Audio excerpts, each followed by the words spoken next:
La police nationale a mis la main sur 3 groupes de malfrats, dont 2 spécialisés dans la contrebande des faux billets et un 3e groupe dans le vol des voitures. Plus de précisions dans ce journal-là. Les cadres diplomatiques et officiers des forces de défense et de sécurité se verront leurs capacités renforcées au cours d'un séminaire ouvert ce matin sur l'étude stratégique et de la sécurité, détaillé également dans cette édition. Mardi 14 mars 2017, messieurs, dames, bonsoir et bienvenue à ces 19h45 de la télévision Labari. Je le disais en titre, présentation des malfrats ce mardi dans les locaux de la police judiciaire. Ils sont 3 groupes à être démantelés par la police nationale. Ce sont des falsificateurs des billets de banque et des voleurs de voitures. Précision dans cet élément signé Hassan Saleh Mustafa. C'est les images de Niger 24. Grosse prise de la police nationale qui vient de mettre ainsi hors d'état de nuire 3 groupes de malfaiteurs. 2 qui sont spécialisés dans la confection des faux billets, notamment le dollar, l'euro et le franc CFA. Donc par rapport au premier groupe, ils ont été interpellés par le commissariat Niamey 2000 qui a procédé à une mise à disposition au niveau de la direction de la police judiciaire. L'enquête a été approfondie et d'autres membres du groupe ont été appréhendés à partir de la région de Dosso. Le deuxième groupe aussi, c'est un groupe de fausseurs qui ont été interpellés par la brigade de recherche et d'investigation de la police judiciaire suite à plusieurs plaintes qui ont été enregistrées au niveau de la police judiciaire par des monnayeurs qui se trouvent juste derrière le Gare Marché. Par rapport à ces affaires, nous avons eu à récupérer avec ces derniers 26 210 faux billets en coupure de $100, soit une somme de 2 621 000 $. Si on s'amuse un peu sur le chiffre, on peut se retrouver avec plus de 1 milliard 500 millions de nos francs CFA. On a récupéré 1200 billets en coupure de 10 000 francs CFA, soit 12 millions de francs CFA. 12 billets de 5 000 francs CFA, soit 60 000 francs CFA. 96 billets en coupure de 100 €, soit 9 600 €. Et un billet de 50 $, soit 50 $. Donc c'est un total de 27 571 faux billets, toutes devises comprises. Soit un total de plus de 1 milliard 590 978 000 francs CFA ont été saisis. Donc l'argent qu'on vient de vous montrer, comme nous l'avons dit, c'est des faux billets en euros, en dollars et en francs CFA. Et par rapport à ces 2 affaires, nous pouvons dire que la quantité de cette somme a été saisie. Ils n'ont pas eu le temps, on peut le dire ainsi, de faire écouler tous ces billets sur le marché. Donc nous profitons aussi de vos micros pour attirer l'attention des monnayeurs, d'être très vigilants, d'essayer de voir à leur niveau, de payer, pourquoi pas d'acheter des matériels qui peuvent les permettre de détecter très facilement les faux billets. Pourquoi pas ne pas faire la différence entre les deux, les vrais et les faux. Les incidents aussi. Le 3e groupe est celui des voleurs de voitures à Niamey. Concernant le 3e groupe, il est composé de 2 personnes. Donc ces gens-là sont des spécialistes, ils sont spécialisés dans le vol des véhicules. Donc ils ont été appréhendés par la police. Donc ils ont été pris dans un quartier de la ville, dans la ville de Niamey. Donc les 2 véhicules ont été restitués à leurs propriétaires. Dans sa mission de sécurisation des personnes et de leurs biens, la police nationale demande la collaboration de toute la population en dénonçant les suspects. Le collectif des organisations de la société civile nigérienne était cet après-midi en réunion à l'espace France Fanon d'Alternative Espace Citoyen à l'effet de se pencher sur la situation socio-politique du pays. À l'issue de cette réunion, une déclaration de presse a été rendue publique. Le résumé avec Adam Soumana et Halidou Gourema. 3 points essentiels portant sur la vie socio-politique et économique du pays étaient à l'ordre du jour de la présente sortie médiatique du collectif des organisations de la société civile nigérienne. Il s'agit entre autres de la situation sécuritaire du pays, de la gouvernance économique et les menaces à peine voilées à l'encontre des enseignants contractuels. Constatant que la situation sécuritaire ne fait que se dégrader dans le pays, entraînant une véritable catastrophe humanitaire, d'énormes pertes en vies humaines dans les rangs des forces de défense et de sécurité et des civils, des violations graves des droits humains, une augmentation sans précédent des dépenses militaires et de sécurité, ainsi qu'une présence militaire étrangère accrue portant atteinte à la souveraineté de notre pays. Constatant que l'arbitraire, l'impunité, l'injustice, la corruption, la concussion et le népotisme ont pris une ampleur jamais égalée dans le pays, et sont même en passe d'être érigés en normes dans la gestion des affaires publiques à tous les niveaux.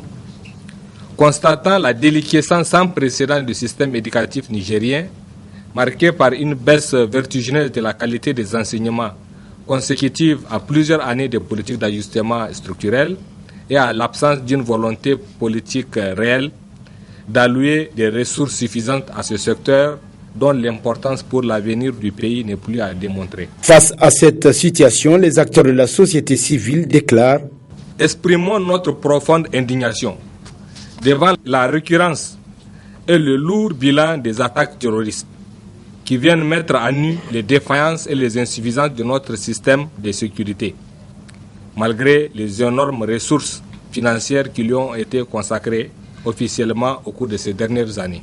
Exprimons notre surprise et notre indignation de voir encore en fonction au sein du gouvernement de la République et de surcroît à la tête du ministère des Finances une personnalité qui a avoué publiquement sa collusion avec la compagnie Areva et sa participation à une opération financière des plus opaques portant sur une somme d'environ 200 milliards de francs CFA. Exigeons la démission immédiate de M. Massaoud Hassoumi de son poste de ministre des Finances et l'ouverture d'une enquête judiciaire pour identifier et châtier, conformément à la loi, toutes les personnes liées de près ou de loin à cette triste affaire des transactions financières sur le dos de l'État nigérien.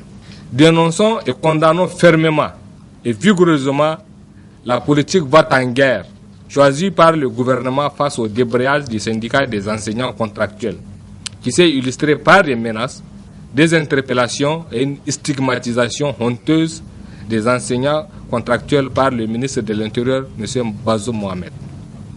Apportons notre soutien indéfectible à tous les enseignants, à toutes les enseignantes, en particulier aux enseignants et enseignantes contractuels qui luttent pour le paiement régulier de leurs salaires, l'amélioration de leurs conditions de vie et de travail, notamment la fin de la politique de contractualisation et la revalorisation de la fonction enseignante. Réitérons notre revendication relative à la réhabilitation de l'école publique. Cette déclaration se veut un signal fort des organisations de la société civile nigérienne quant à leur détermination à œuvrer sans relâche pour exiger la défense de l'intégrité territoriale du pays, la bonne gouvernance et la sauvegarde de la démocratie en vue du mieux-être des populations nigériennes. À la demande du gouvernement, l'Assemblée nationale va procéder à l'examen de levée de l'immunité parlementaire d'un député national impliqué dans une affaire. Ce mardi, les députés ont mis en place un comité ad hoc de 15 membres qui vont se pencher sur cette question. Précision avec le premier vice-président de l'Assemblée nationale. L'Assemblée nationale a reçu des demandes et puis des demandes et elle est en train de mettre en place les dispositions pour répondre à ces demandes-là. Donc nous sommes à ce stade aujourd'hui et tout se passe bien jusqu'à présent. Donc il n'y a pas de raison de faire des spéculations.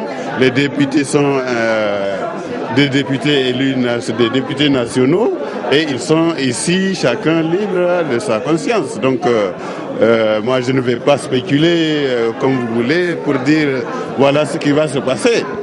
Donc les commissions viennent d'être mises en place et puis les députés vont travailler et ils vont revenir à la plénière et ce sera la plénière de décider. Une brève avant la suite de cette édition, affaire Société Africare, État du Niger. La justice française a débouté l'État du Niger à Paris ce mardi de sa demande de respect dans la procédure l'opposant à la Société Africare qui lui réclame un préjudice de plusieurs millions de francs CFA. La justice française décidera en début juin 2017 selon Jeune Africa. En rappel, Africare réclame au Niger, sur la base d'une condamnation de l'OHADA, plus de 16 milliards de francs CFA, ajoute Jeune Africa. Cela dit, atelier d'échange autour des actions de plaidoyer et de la mobilisation pour l'adoption et la vulgarisation de la loi sur la protection sociale. C'est ce matin à la Maison de la Presse. Plusieurs hommes de médias et opérateurs paysans en ont participé à cette rencontre. Le compte-rendu de Asma Osedou. Cet atelier d'échange autour des actions de plaidoyer et de mobilisation pour l'adoption et la vulgarisation de la loi sur la protection sociale vise à sensibiliser les partenaires et les autorités sur la nécessité d'adopter la loi sur la protection sociale au Niger. Notre rencontre d'aujourd'hui portera essentiellement, comme l'a dit le président une fois de plus, sur une thématique qui aujourd'hui préoccupe plus d'un, c'est-à-dire la question de la protection sociale, thématique qui concerne, tout comme la société civile active, qui concerne également les producteurs. Donc nous sommes là aujourd'hui pour débattre, pour voir comment faciliter ensemble, créer des mécanismes, échanger entre nous pour arriver à des conclusions qui puissent aider à la finalisation du processus d'élaboration de la loi, parce qu'il est en cours. Quelle contribution de ces organisations, de ces participants, pour consolider l'acquis que nous avons déjà, l'avant-projet, comment contribuer et ensemble, acteurs non étatiques, acteurs étatiques, voir dans quelle mesure aller vers l'adoption de cette loi et contribuer à la vulgarisation. Le président du FCMN explique les objectifs visés en organisant cet atelier. Cet atelier aussi important qui nous permettra d'élaborer des argumentaires pour les plaidoyer en vue de l'adoption et de la vulgarisation de la loi dont il est question. Nous ne doutons pas de la qualité des membres et surtout la présence massive des journalistes qui jouent un rôle très important dans la communication, qui vont nous permettre d'atteindre les différentes cibles telles que les autorités, afin que cette loi qui a été élaborée puisse être adoptée et vulgarisée. Parce que nous avons vu d'habitude, il y a des lois qu'on élabore, mais l'adoption et la vulgarisation se fait sans les acteurs qui sont directement concernés. Enfin, il demande l'appui des journalistes afin de convaincre les travailleurs et les autorités à accepter la loi. L'auditorium Sani Bako du ministère des Affaires étrangères a servi de cadre ce matin à un séminaire de renforcement des capacités des cadres diplomatiques et des officiers des forces de défense et de sécurité. Il est organisé par le Centre national d'études stratégiques et de sécurité. Nafisa Zakou. Diplomatie, défense et sécurité, nouveaux acteurs, nouveaux enjeux, nouvelles pratiques. Sur le thème de ce séminaire de renforcement des capacités des cadres diplomatiques et des officiers des forces de défense et de sécurité du Niger. Cette rencontre marque ainsi le démarrage effectif des activités du Centre national d'études stratégiques et de sécurité CNES. Un séminaire que nous sommes en train d'organiser à l'intention des cadres du ministère des Affaires étrangères, des officiers supérieurs des forces de défense et de sécurité, cela rentre dans la droite ligne des activités du Centre national d'études stratégiques et de sécurité. C'est un nouveau centre que les autorités ont décidé de mettre en place. Et rien que la semaine dernière, nous avons donc tenu le conseil d'orientation du centre. Ce conseil d'orientation nous a validé le plan d'orientation stratégique. Le plan d'orientation stratégique qui est composé de 3 axes principaux. Donc notamment, vous avez le développement de la capacité institutionnelle même du centre. Le second axe a trait à tout ce qui concerne la recherche et le développement. On n'est pas sans savoir que ce centre d'études stratégiques a été créé et mis en place au regard du contexte sécuritaire dans lequel nous sommes et également au regard de la situation centrale du Niger face aux différentes menaces.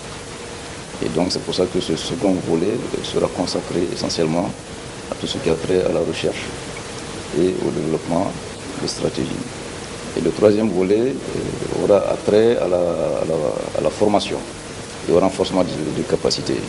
Et donc c'est par rapport à ce troisième axe stratégique que nous sommes en train de développer et de mettre en place ce séminaire-là. En ouvrant les travaux de ce séminaire, le directeur du cabinet adjoint en second de la présidence a souligné l'importance de ces assises qui interviennent dans un contexte sécuritaire dégradé au Niger. Le présent séminaire s'inscrit donc dans la droite ligne des objectifs du CNES.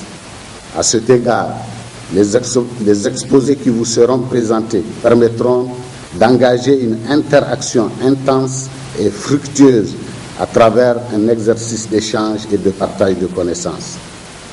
Il ne faut surtout pas perdre de vue que les défis de sécurité auxquels nous faisons face sont patents et que la position centrale de notre pays, un îlot de stabilité dans un triangle de menaces et une région en proie à l'insécurité et à l'instabilité, nous impose une responsabilité toute particulière.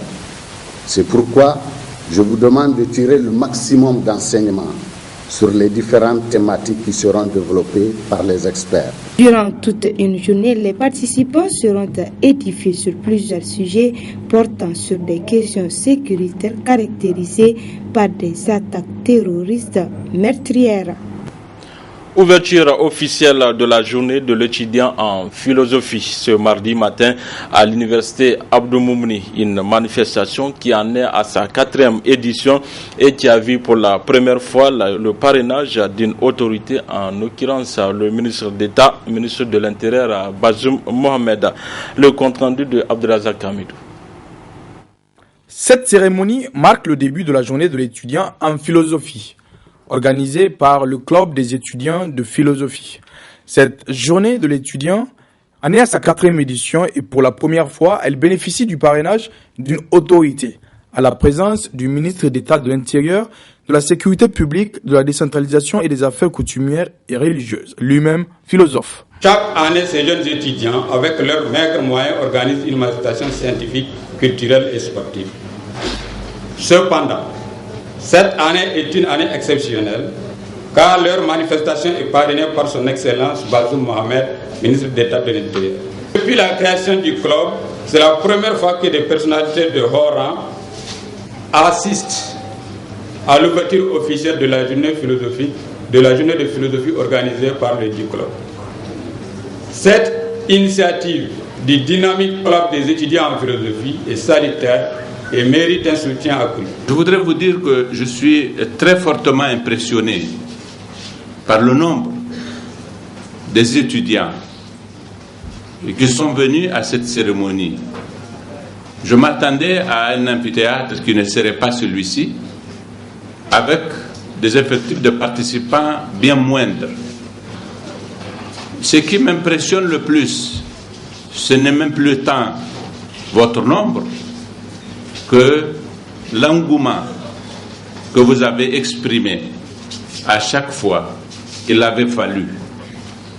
Et cela, en effet, est propre à la situation dans laquelle vous êtes, car cet engouement, il est l'expression d'une certaine énergie, d'une belle énergie, propre à votre âge, mais aussi caractéristique de votre statut d'étudiant.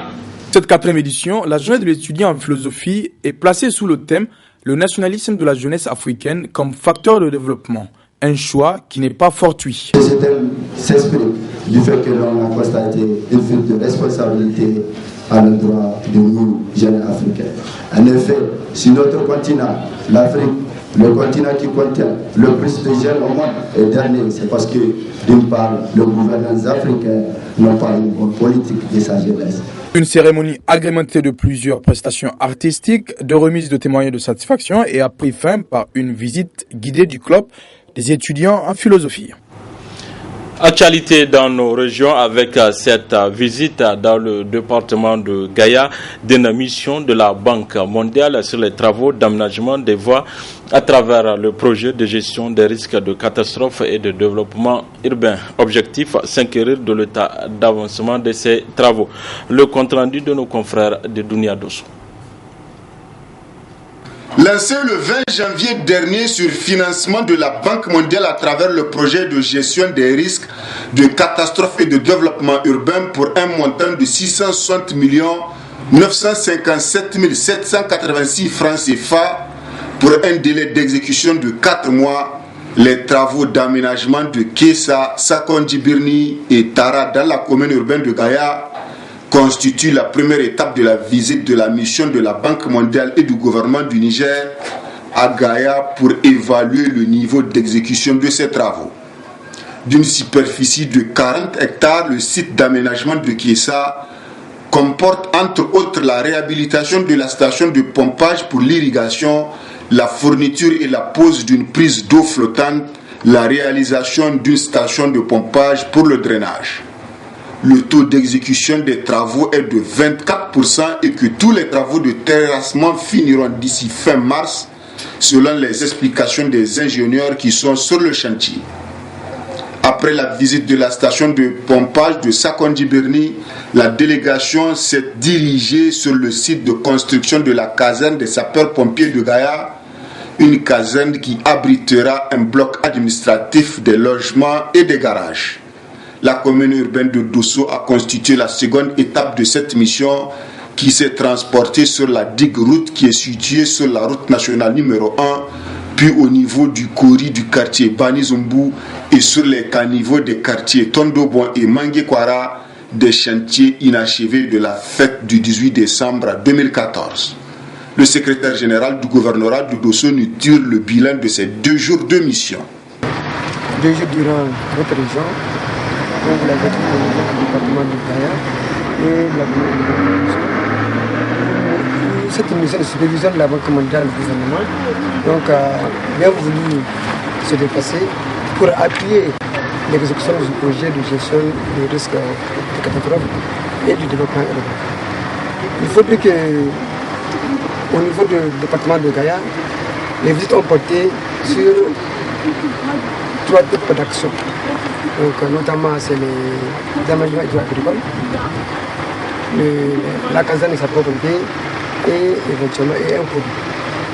Donc, au niveau des aménagements agricoles, il s'agissait donc de visiter les 3 aménagements. L'aménagement agricole de Kessa, l'aménagement agricole de Sakondjibirni et celui de Tara.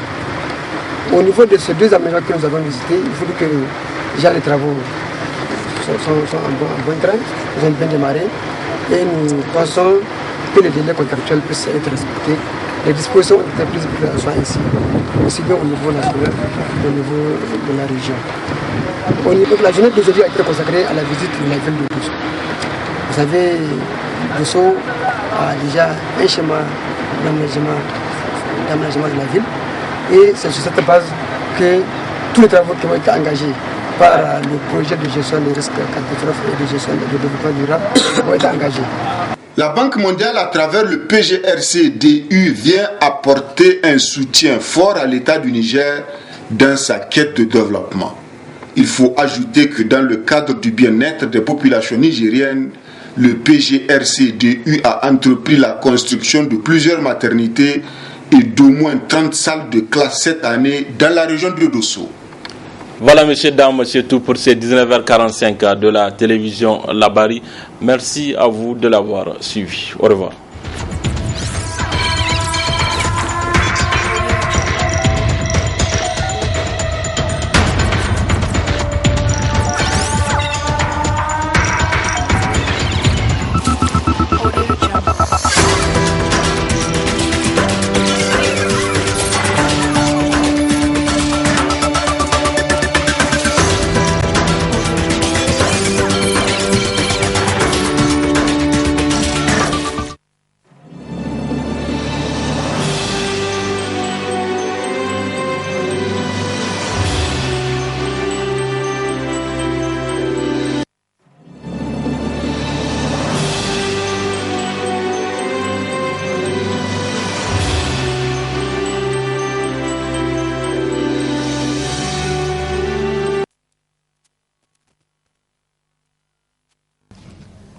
réunis à l'effet d'examiner les derniers développements de la situation socio-politique et économique de notre pays, notamment la recrudescence des attaques terroristes contre les forces de défense et de sécurité, les nombreuses révélations faites par les médias nationaux et internationaux, les menaces à peine voilées proférées à l'encontre des syndicats des enseignants contractuels, des organisations de la société civile, signataires de la présente déclaration, constatant que la situation sécuritaire ne fait que se dégrader dans le pays, entraînant une véritable catastrophe humanitaire, d'énormes pertes en vies humaines dans les rangs des forces de défense et de sécurité et des civils, des violations graves des droits humains, une augmentation sans précédent des dépenses militaires et de sécurité, ainsi qu'une présence militaire étrangère accrue portant atteinte à la souveraineté de notre pays. Constatant que l'arbitraire, l'impunité, l'injustice, la corruption, la concussion et le népotisme ont pris une ampleur jamais égalée dans le pays et sont même en passe d'être érigés en normes dans la gestion des affaires publiques à tous les niveaux.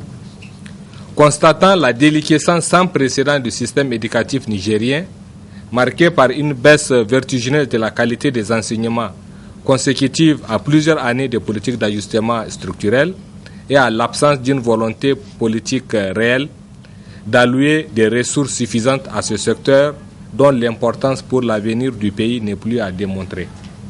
Nous, organisation de la société civile, signataires de la présente déclaration, présentons nos condoléances les plus attristées aux familles et aux proches de tous les éléments des forces de défense et de sécurité qui ont perdu la vie au cours de ces dernières semaines suite à des attaques terroristes menées contre les localités de Tchiloua et Wanzerbe, notamment dans la région de Tillabéri. Exprimons notre profonde indignation devant la récurrence et le lourd bilan des attaques terroristes qui viennent mettre à nu les défaillances et les insuffisances de notre système de sécurité, malgré les énormes ressources financières qui lui ont été consacrées officiellement au cours de ces dernières années. Réitérons notre revendication relative à la réorganisation, au renforcement des capacités opérationnelles, à l'augmentation des effectifs dans les zones en proie aux menaces sécuritaires et à l'audit des ressources financières importantes consacrées à la défense et à la sécurité au cours des 5 dernières années dans l'optique de vérifier leur utilisation efficace et efficiente. Renouvelons notre appel à la dénonciation de tous les accords de défense secrets liant l'État du Niger à d'autres puissances et à la fermeture immédiate de toute base militaire étrangère établie dans notre pays sur la base de tels accords, dans le souci de préserver la souveraineté du pays et contrer toute velléité de recolonisation. Exprimons notre surprise et notre indignation de voir encore en fonction au sein du gouvernement de la République et de surcroît à la tête du ministère des Finances une personnalité qui a avoué publiquement sa collusion avec la compagnie Areva et sa participation à une opération financière des plus opaques portant sur une somme d'environ 200 milliards de francs CFA. Exigeons la démission immédiate de M. Massaouda Hassoumi de son poste de ministre des Finances et l'ouverture d'une enquête judiciaire pour identifier et châtier, conformément à la loi, toutes les personnes liées de près ou de loin à cette triste affaire des transactions financières sur le dos de l'État nigérien. Saluons le travail d'investigation remarquable mené par les journalistes nigériens qui continuent de nous révéler toutes les affaires de corruption dont ils ont connaissance et la prise de position courageuse des magistrats nigériens réunis au sein du Saman qui demandent au procureur de la République de se saisir de l'affaire de 200 milliards de francs CFA transférés du compte de la Sopamine à un compte domicilié à Dubaï. Dénonçons et condamnons fermement et vigoureusement la politique va-t-en-guerre choisie par le gouvernement face au débrayage du syndicat des enseignants contractuels, qui s'est illustré par des menaces, des interpellations et une stigmatisation honteuse des enseignants contractuels par le ministre de l'Intérieur, M. Bazoum Mohamed. Apportons notre soutien indéfectible à tous les enseignants, à toutes les enseignantes, en particulier aux enseignants et enseignantes contractuels qui luttent pour le paiement régulier de leurs salaires, l'amélioration de leurs conditions de vie et de travail, notamment la fin de la politique de contractualisation et la revalorisation de la fonction enseignante. Réitérons notre revendication relative à la réhabilitation de l'école publique, qui suppose la revalorisation de la fonction enseignante à travers un système concurrentiel d'évolution des carrières et de rémunération, le paiement immédiat des arriérés des salaires dus aux enseignants contractuels, la mise en place des programmes de formation initiale et d'autres programmes novateurs afin d'améliorer l'apprentissage et répondre aux besoins des enfants. L'amélioration également des conditions de vie et d'études des élèves et étudiants à travers notamment l'augmentation de l'enveloppe de bourses et allocations, la construction des salles de cours, la réduction des frais d'inscription dans l'enseignement supérieur, technique et professionnel. Nous appelons tous les parents d'élèves, toutes les mères, à une grande mobilisation pour défendre l'école publique dans notre pays. Nous profitons également de cette occasion pour exprimer notre solidarité et notre soutien à l'endroit des travailleurs des collectivités territoriales, notamment ceux de la communauté urbaine de Niamey, qui traînent encore à être payés, qui accumulent plusieurs mois d'arriérés dans un mépris total.